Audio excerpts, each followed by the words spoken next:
અમરિયો ગાયના કરકામાં ઘૂસી ગયો છે.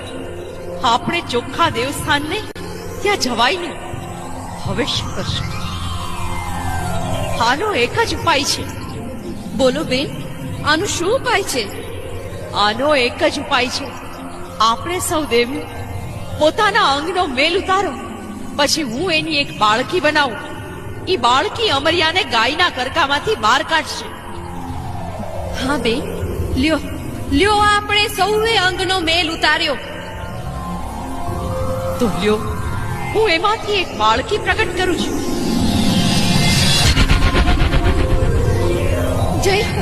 જય હો દેવીઓ, તમારી જય હો. તમારે મને પ્રગટ કરવાનું કારણ શું? બોલો, મારું શું કામ પડ્યું?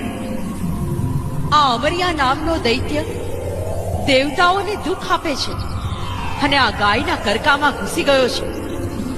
અમારાથી ત્યાં જવાય નહીં, એટલે તમને પ્રગટ કર્યા છે. મારો વાળ વાકોલો થાય.